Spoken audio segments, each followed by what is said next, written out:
ये वीडियो कटते ही रहता है। किसी किसी स्पेसिफाइड ब्राह्मण को पूजा का अधिकार दे दिया रहता है कोई कोई मंदिर में, जहाँ पे असलियत में हिस्ट्री ऐसी है कि ये भगवान ही है, वहां पर रहती है। तो उनका खानदान से ही वो पूजा पाठ चलता रहता है, ऐसा होता है। क्योंकि वो खानदान जो होता है उनको भगवान से ही कंट्रोल किया जाता है, इसलिए वो जो भगवान की मूर्ति है उसमें से ही वो उनका कंट्रोल होता है, इसलिए वो पूजा करते रहते हैं। लेकिन कलयुग के अंदर में एक बंदी है कि कोई भी आके भगवान की मूर्ति को छू नहीं सकता। एक बार पूजन हो गया, पूजा हो गई, फिर कोई भी नहीं छू सकता। उसका कारण है क्योंकि कलयुग में आज ही इतना पाप चल रहा है। आप मोबाइल के ऊपर में पॉर्न लेके देखते हो, मंदिर के बाहर में अंदर आने से पहले कार में से जाते जाते पॉर्न वीडियो देखता है, मस्त एकदम, उसके दिमाग में पॉर्न की इच्छा है, और मंदिर में चला जाता है बिना पैर धोए। पहली बात तो क्या करता है, बिना पैर धोए स्त्री पुरुष मंदिर में जाते हैं। पैर क्यों धोने हैं? पैर इसलिए धोने हैं कि आपके पैरों के साथ में, आपके पैरों की धूल के साथ में भूत प्रेत पिशाच बुरी चीजें आपके साथ में उस मंदिर में प्रवेश करती है। अगर आप पैर नहीं धोएंगे मंदिर के बाहर में, तो वो मंदिर के अंदर में आएगी। पहले तो मंदिर के अंदर में आएगी, क्योंकि वो भी दुख में है, वो भी दुख में है, वो दुख में है। वो आते आते पहले क्या करेंगी, वहां पे अगर उनको भगवान का दर्शन होता है उन शक्तियों को, तो वो भगवान के सामने रोना चालू कर देगी कि हमको इसमें से छुड़ाओ। पहले तो ये चीज होगी, आपका तो रह गया बाजू में, आपका काम तो होगा ही। दूसरा उनका ही चालू हो जाएगा, जो कि उनको तो कोई रोक नहीं सकता, वो सीधा मूर्ति के पास चले जाएंगे। दूसरी बात है, यानी मूर्तियां नहीं, जो भगवान मूर्ति रूप है उनके पास पहुंच जाएगी। दूसरा ऐसा है,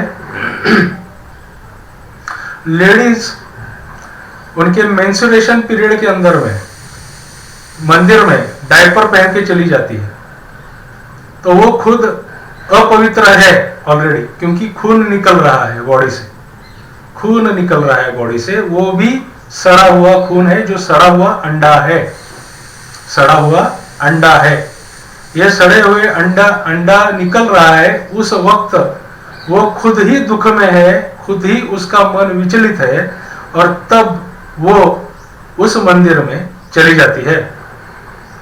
तो क्या होगा कि वहां पर उसकी तरंगों से नेगेटिविटी फैल जाएगी। ये एक बात है। तीसरी बात ऐसी है कि आगे आगे जैसे कलयुग बढ़ता जाएगा, घोर होता जाएगा, तो हर रोज कोई ना कोई किसी न किसी को मार डालेगा, प्राणी को मारेगा, पक्षी को मारेगा, इंसान को मारेगा, या रेप करेगा। रेप करने के बाद में उसको उस वक्त इंस्टेंटली ऐसा फील होगा कि मुझसे पाप हो गया।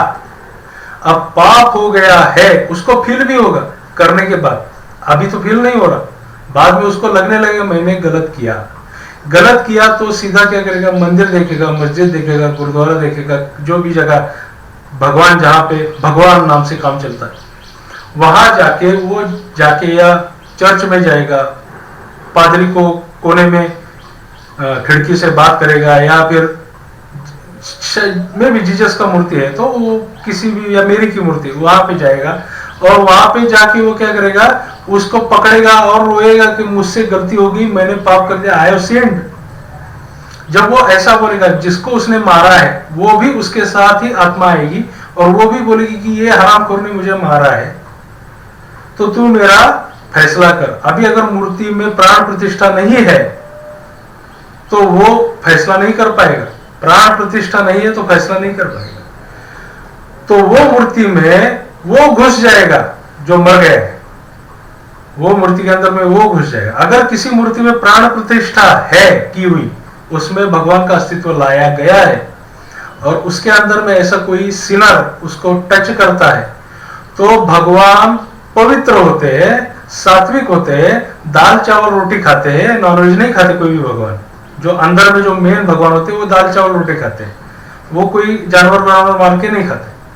तो वो उसको, वो मूर्ति छोड़ के, वो मूर्ति यानी उसका शरीर है दिया हुआ, जिसमें हमने उसको मंत्र से रखा है, वो मूर्ति छोड़ के कोने में चला जाएगा और बोलेगा चलो भाई जान छूटी, अभी ये मूर्ति के सामने जो करना है करे। वो मूर्ति के अंदर में घुसा हुआ जो है वो खुद को भगवान समझ लेगा, वो आत्मा, और उसको मूर्ति के अंदर में जाने के बाद उसको लगेगा कि मैं विष्णु हूं, 4 हाथ मेरे हैं, और वो करने लगेगा ये काम, लोगों के काम कर रहा है। भगवान आराम से बैठे रहेगा कोने में, मस्त, कोई तकलीफ नहीं। इसलिए मूर्तियों को टच करने का मनाही है पूजा होने के बाद। जैसे शिवलिंग तो चिन्ह है, मूर्ति नहीं है। लिंग जो है वो मूर्ति नहीं है, वो चिन्ह है, यानी साइन है, इट इज अ साइन। तो शिवलिंग को पूजा होने के बाद में टच नहीं करना चाहिए। बहुत सारे लोगों को मालूम ही नहीं है, पूजा हो गई फिर टच नहीं करना चाहिए का कारण है, शिवलिंग में जब पूजा होती है या आप रुद्र करते हैं, रुद्र करने के बाद में उसमें अस्तित्व की आप मांग करते कि भगवान इसमें अस्तित्व अपना लाए। अगर आपके यहाँ पे कोई पंडित की वाचा सिद्ध है और उसकी वाचा की वाणी की धार से भगवान ने अपना अस्तित्व वहां रख दिया है, भगवान वहां आए उस लिंग के अंदर में, और किसी ने वो पूजन होने के बाद में टच कर दिया तो उनको टच होने जैसा होता है। और हम सब अपवित्र है और भगवान पूर्णतया पवित्र है, तो सजा तो मिलेगी। ये पब्लिक को समझता नहीं, इसलिए ये समझाना जरूरी है कि पूजन होने के बाद में किसी भी मूर्ति को टच नहीं करना चाहिए जब तक कि दूसरा पूजन चालू नहीं होता। जब उनको नहलाया जा रहा है, आप उसमें टच करो, उसमें नहलाओ उनको आराम से, दूध से नहलाओ, शहद से नहलाओ, इससे नहलाओ, उससे नहलाओ, आपकी मर्जी। वो जब नहा रहे हैं, हम ऐसे समझते, जब नहलाया जा रहा है और मूर्ति का प्राण प्रतिष्ठा है, पत्थर की मूर्ति में प्राण प्रतिष्ठा, प्राण डाले गए, प्राण फूके गए हैं, जब उसके अंदर में प्राण फूके गए हैं यानी वो जिंदा है। जैसे इंसान, कुरान बताती, इंसान का जो शरीर था उसके अंदर में अल्लाह ने फूका, तब सांस आई और इंसान लौटने लगा। यही है प्राण प्रतिष्ठा करी। प्राण की प्रतिष्ठा जहां पे हो गई, समझो वहां पे भगवान है। भले आप उसको मूर्ति कहते हो, भले ही वो मूर्ति हिलती नहीं हो, वो भी हिलेगी मूर्ति अगर सामने वाले में उतनी ताकत है तो, सामने वाला उतना शुद्ध, पवित्र, अच्छे दिल वाला है तो, नहीं तो वो भी नहीं हिलेगी। पत्थर भी बोलेगा, अंत में पत्थर भी बोलेगा, तो ऐसे बोलेगा, उसको आंखें फूटेगी और ऐसे बोलेगा। जब आपके अंदर में आपकी जो गंदगी है सब निकल जाएगी और आप बैल के पास भी जाओगे तो बैल भी बोलेगा, जो ज्ञानेश्वर महाराज ने करके दिखाया था। बैल के मुंह से वेद गवाए थे। ज्ञानेश्वर जो ज्ञान राज थे, ज्ञान ब्रह्म थे, विष्णु जी का ज्ञान ब्रह्म अवतार थे, उन्होंने तो दीवार को चलाया था, दीवार कार की तरह चली थी उनके लिए। तो ये जो है ये आपके ऊपर है, आपके खुद के ऊपर है।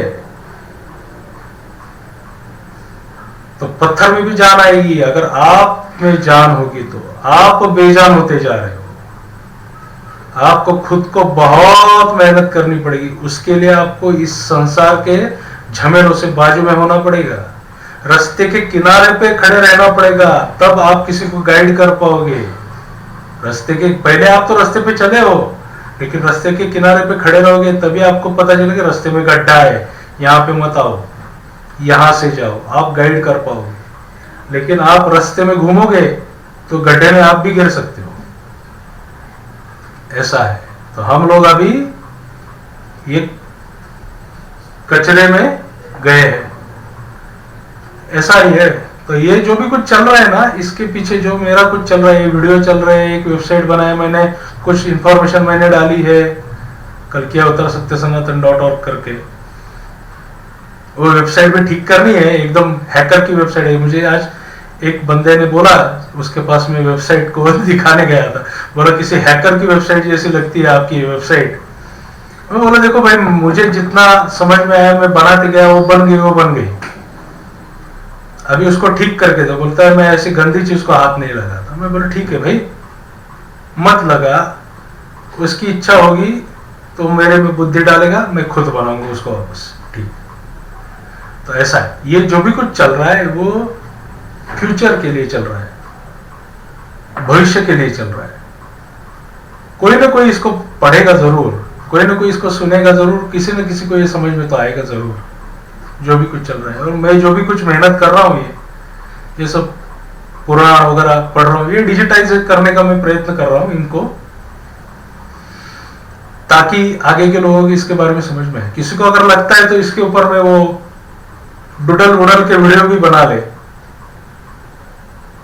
और ये वीडियोस पुराणों के ऊपर में कथा को समझाओ, पूरा मत समझाओ, कथा समझाओ डूडल्स में।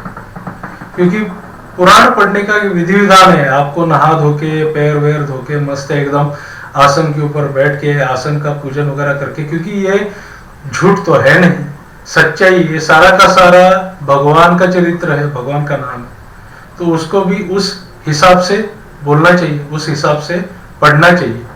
नहीं तो अपना आया इंटरनेट पे खोला और पढ़ाई कर रहा है, ऐसा नहीं होना चाहिए। उसके लिए क्या, शुचिरभूत होके मस्त एकदम अच्छे समय में, आपको जब फ्री टाइम है तब आप करो। आपका फ्री टाइम, भगवान का नाम आ जाए, भगवान की बात, भगवान ने बोले हुए शब्द हम बोल रहे हैं, इससे बड़ी क्या बात है। जिसको कि सर्टिफाई किया है, भगवान के बहुत सारे होते हैं, जैसे नारायण मुनि ने किया है, गरुड़ जी ने किया है, ये सर्टिफाइड वर्ड्स है। तो इनको अच्छे से, अगर कोई भी धर्म का इंसान है तो वो किस तरीके से अपनी धार्मिक पुस्तकों को पढ़ता है। कभी आपने देखा है, पैर वैर धोएगा, हाथ वैर धोएगा, फिर वो एकदम अच्छे ठीक ठाक तरीके से बैठ के फिर उसको पढ़ेगा। ऐसा ही हमको भी करना चाहिए। ये हम भी करते थे, लेकिन अभी क्या हो गया है कि हम अतिशय होशियार हो गए और हम लोगों को लग रहा है कि ये जो हमारे सामने आ रहा है, जो वेस्ट से जो आ रहा है, वो ही सही है। ऐसा नहीं है, वो सब गलत है, वो सब गलत है। वो अंत में सबको पता चलेगा, और हमारा ही रास्ता सही था, ऐसा आपको भी पता चलेगा। भले यहाँ मूर्ति पूजा में किसी को मन नहीं लगता है तो आप मानस पूजा कर लो, लेकिन अगर आपको मालूम ही नहीं आपका भगवान दिखता कैसा है, तो हमारा दोष है क्या? हमारा दोष है क्या? आपका भगवान आपने देखा ही नहीं, आपको मालूम ही नहीं है कि हम आपका भगवान कैसे दिखता है, तो हमारा प्रॉब्लम है क्या? हमारे पूर्वजों ने देखा है उसको, और बहुत सारे लोगों ने आज भी देखा है उसको, ऐसे ही दिखता है वो, इसलिए हमने उसका एक ऐसा मूर्ति बनाया। तो आपको क्यों खुजली होती है? आपको लगता है कि बिना मूर्ति की पूजा करनी है तो करो, हमको क्यों बताते हो बिना मूर्ति के करो? बरोबर है। हाँ, जब मूर्ति से हमको कुछ मिलेगा नहीं और हमको तकलीफ होने लगेगी, तब हम सोचेंगे आपकी जैसा भी करेंगे, लेकिन अभी क्यों बोलते हो? तो भाइयों, हमको बहुत इंप्रूवमेंट लानी पड़ेगी हमारे अंदर में। ये गुलामी की जो भावना है ना अपने अंदर में, वो उसको हटाना पड़ेगा। तब अपने अंदर से अपनी गुलामी छुड़वानी पड़ेगी, तब जाके कुछ होगा। तो ये सब कुछ जो भी है वो गणेश जी को और पूरे शिव परिवार को, विष्णु परिवार को, ब्रह्मा जी के परिवार को अर्पण कर देते, और कल 17वां अध्याय सुनेंगे। सब गुरुजनों को नमस्कार, और जो सुन रहे हैं सबको नमस्कार।